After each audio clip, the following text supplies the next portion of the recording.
Okay everyone, I'm going to talk you through cleaning your K&N filter today. This comes off my 2019 Durango RT, and it's a K&N system. This will work for any of these cone type filters though. So what I've done is I've bought the K&N recharger kit. I've taken my filter off, which is just a simple screw or a bolt. You can see it there. Get that clamp loose and take it off. You see that my filter's a little dirty. It went over the winter and I think it's ready to be cleaned. So the first thing they send you is the cleaner. You're going to take that and you're going to spray it liberally up and down. Let it soak for 10 minutes, but don't let it dry. It's going to kind of loosen up a lot of that grime, oil, dirt.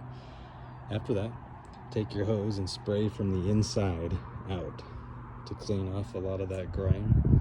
Spray that pretty liberally and get it nice and clean. And then you're going to want to let that dry.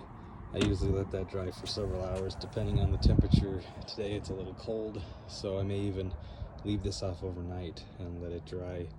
And then the last step is they give you the new filter oil, and that comes out kind of red. You can see red oil.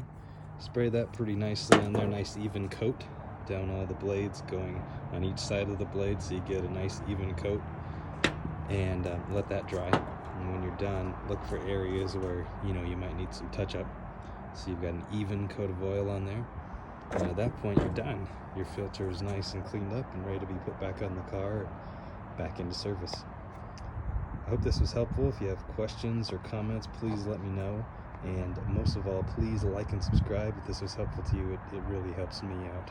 Thanks everyone.